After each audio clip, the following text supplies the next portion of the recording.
Bien, merci de vous asseoir, s'il vous plaît, si vous pouvez prendre une place. Je vois que beaucoup de gens arrivent pour voir, vous les attendez tous, les trophées du Grand Paris, construits par la Tribune. Ils vont être remis dans quelques minutes par Jean-Christophe Tortora, le président de la Tribune, qui viendra me remplacer. Mais avant, nous avons concocté une petite surprise que vous pourrez retrouver dans les pages 26 et 27 de la Tribune d'aujourd'hui, de ce vendredi, qu'on vous a distribué, celui qui est ouvert en couverture par l'interview d'Anne Hidalgo. C'est un indicateur que la Tribune a souhaité construire en s'associant avec EY.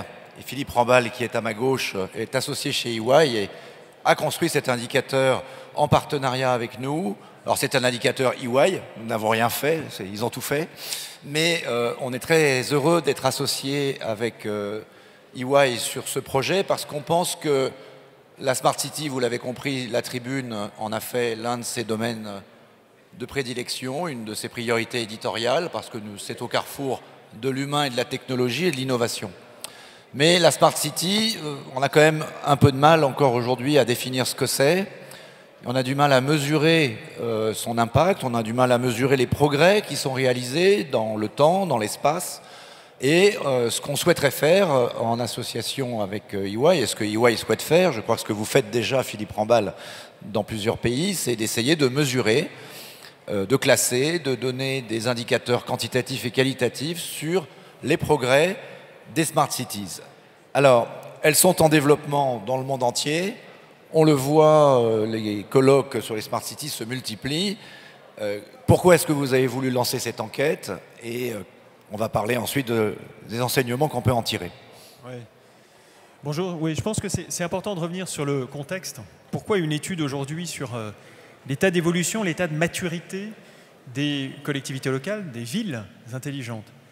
Je pense que le moment est bien choisi, d'abord parce qu'on a un contexte national qui est très intéressant, avec évidemment la COP21, mais aussi le projet de loi sur les nouvelles opportunités économiques qui arrive, qui est en débat, dont les débats sont lancés aujourd'hui. Donc c'est vraiment le moment. La loi Macron 2, comme on dit. La loi Macron 2, si vous préférez l'appeler comme ça, bien sûr.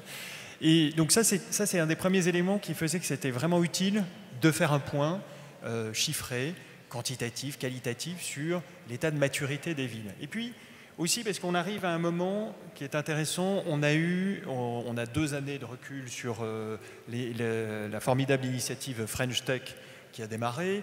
On est 5 ans après les premiers financements communautaires qui en 2010 ont commencé à financer les projets Smart Cities, dans lesquels il y avait ici les Moulineaux dans les toutes premières au nom de la France. Donc on est à un moment assez charnière, intéressant. Pour ça aussi parce qu'on peut commencer à avoir du recul sur ce qui s'est passé. Après, il y a une deuxième raison, c'est qu'on est dans une attente très forte des citoyens. C'est-à-dire qu'on a pu mesurer aussi les attentes de nos concitoyens par rapport aux Smart Cities. Et on s'est rendu compte de quoi? Qu'ils étaient quand même 80% de nos concitoyens qui estimaient que la Smart Cities, la ville intelligente, était un élément important, voire prioritaire, dans le développement des politiques publiques aujourd'hui. Et quand on les questionne en disant « mais pourquoi c'est si important? Sur quel domaine ça vous paraît important ?» On retrouve des concitoyens qui estiment que c'est très important sur des sujets qui sont aujourd'hui déjà les sujets des politiques publiques qui les intéressent le plus. Donc en fait, ils n'ont pas une vision absolument précise, encore tout à fait claire, identifiée des Smart Cities, du numérique. Ils disent « ça va m'aider à porter les autres politiques publiques ». 1, faire des économies, 2, assurer davantage de sécurité, et 3, assurer un plus fort développement durable et avoir toutes ces politiques-là. Mais donc ce qui est intéressant, c'est qu'on sent qu'il y a une vraie attente et un besoin aussi de définition, de clarté, de visibilité plus grande aussi de la part de nos concitoyens. Alors des raisons que vous venez d'exposer découle une méthodologie. Alors avant de présenter les résultats de l'étude, encore une fois vous la retrouverez dans la Tribune de cette semaine, oui. Donnez-nous un petit peu vos recettes de cuisine. Oui. Alors, on ne vous les donnera pas toutes, mais l'essentiel, c'est déjà de voir le périmètre que nous avons pris. Nous avons choisi de faire un peu le CAC 40 des grandes villes, agglomérations, métropoles de France. Nous avons pris celles qui ont plus de 100 000 habitants. On aurait pu prendre le top 10, mais elles ont un vrai temps d'avance et elles donnent une vraie impulsion.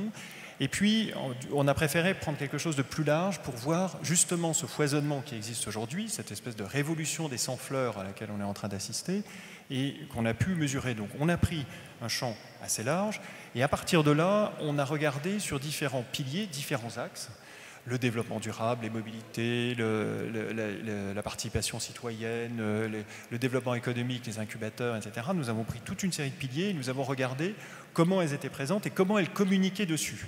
Et ça nous paraissait important de prendre déjà de l'information qui était disponible, parce que c'est aussi un critère intéressant de voir ce sur quoi les collectivités elles-mêmes s'expriment le plus et donc en font un projet politique fort.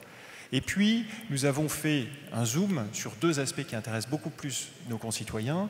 L'un, c'est tout ce qui se passe en matière de développement durable, et on va en parler. Et l'autre, c'est aussi toute la ville connectée par toutes les démarches en ligne qui sont faites, parce que ça reste un des éléments forts du projet des collectivités locales et des attentes des concitoyens. Alors certains pays l'ont fait, notamment l'Italie, où il y a un plan Smart City très développé. Il va y avoir un plan français Smart City en 2016 sur lequel l'ensemble des ministres concernés, Bercy va s'impliquer dessus, on le sait. Nous, on n'a pas voulu faire un classement des villes en désignant la première, la deuxième, la troisième, vous avez bien compris. Ça aurait été délicat, même si évidemment on pourrait un jour imaginer, journalistiquement, on pourrait dire voilà la ville la plus smart de France, mais ça ne serait pas forcément très sérieux. Alors quels sont les enseignements que vous tirez de cette analyse? Si moi je devais en retenir un, c'est qu'il n'y a pas une, mais des smart cities. Oui, c'est très juste. On est d'abord frappé par la variété. On est quand même frappé aussi, en tout premier point, par le fait qu'on est maintenant face à des villes qui ont construit une stratégie. Là, on se retrouve en matière de développement durable, notamment, avec des villes qui toutes ont rempli leurs obligations de mise en place de contributions au plan climat et énergie territoriale. On se retrouve avec plus de 90% de villes qui ont mis en place l'agenda 21 local, décliné au niveau local. On se retrouve avec des villes qui, pour la majorité, ont réussi à mettre en place déjà des schémas directeurs d'aménagement du numérique. Donc on est déjà dans une construction d'une stratégie, d'un plan établi après une grande phase d'innovation. Et ça, c'est un des éléments clés qui ressort. Le deuxième élément clé qui ressort, c'est que les villes commencent à bien identifier les différents aspects, les différents piliers de la Smart City, et on les retrouve sur 5 piliers majeurs qu'on a identifiés, qu'on retrouve dans l'article que nous avons écrit ensemble pour la tribune. Sur ces 5 piliers que vous trouverez, toutes ces villes sont présentes. Alors elles sont présentes à des degrés divers, mais elles le sont. Elles ont toutes réussi à mettre en place, avec des formules différentes, des actions sur chacun de ces 5 piliers. Alors, pour terminer et laisser la place au trophée, je vois que Jean-Christophe s'impatiente, mais on a presque fini. Est-ce qu'on peut dire qu'il y a un modèle français de la Smart City qui se différencierait d'un modèle anglo-saxon? Est-ce qu'on peut espérer, notamment, qu'au travers de ce modèle français, la France puisse créer finalement un domaine d'excellence et soit, on pourrait dire, un champion sinon mondial, en tout cas européen, de la ville connectée, de la ville citoyenne? En tout cas, on en a beaucoup d'atouts pour le devenir. Ça, c'est un des éléments intéressants aussi. On se rend compte, par rapport à ça, que nous avons réussi, grâce à ces démarches Smart Cities, à fédérer des collectivités locales entre elles qui pouvaient parfois jouer moins collectif, fédérer les collectivités locales autour de projets qui sont portés par la puissance publique au niveau national. La French Tech fédère elle-même la BPI, Business France et puis également plusieurs administrations. On arrive aussi dans ce modèle-là à fédérer des grandes entreprises avec des startups. Donc on est déjà dans un modèle où on a réussi à dépasser des clivages qui étaient des clivages traditionnels de notre modèle français. Donc de ce point de vue-là, on est en train de faire évoluer fortement notre façon de penser l'action publique et même le soutien à l'action économique. Alors il reste des domaines sur lesquels il faut encore porter davantage le fer. En matière de technologie, il faut continuer à le porter. On s'est rendu compte, par exemple, que sur les smart grids qui sont en plein développement, on a encore plus de la moitié de nos villes là, qui ne sont pas encore dotées ou qui n'ont pas encore tout à fait conçu le projet là-dessus. Et ce sont des outils clés, donc il ne faut pas oublier la partie infrastructure tout en pensant l'aspect usage et service. Et donc il y a ça. Et puis, il y a le nouveau cadre législatif qui est attendu, qui est de créer dans l'écosystème des éléments favorables tant en termes de protection sociale, de droit social, de droit du travail et de droit fiscal pour qu'on soit on soit dans un environnement global, et ça les villes ne sont pas les seules à pouvoir y travailler, qui soit favorable. Donc c'est bien le contexte d'ensemble sur lequel on doit continuer à travailler pour que ces villes émergent comme étant des phares des Smart Cities de demain.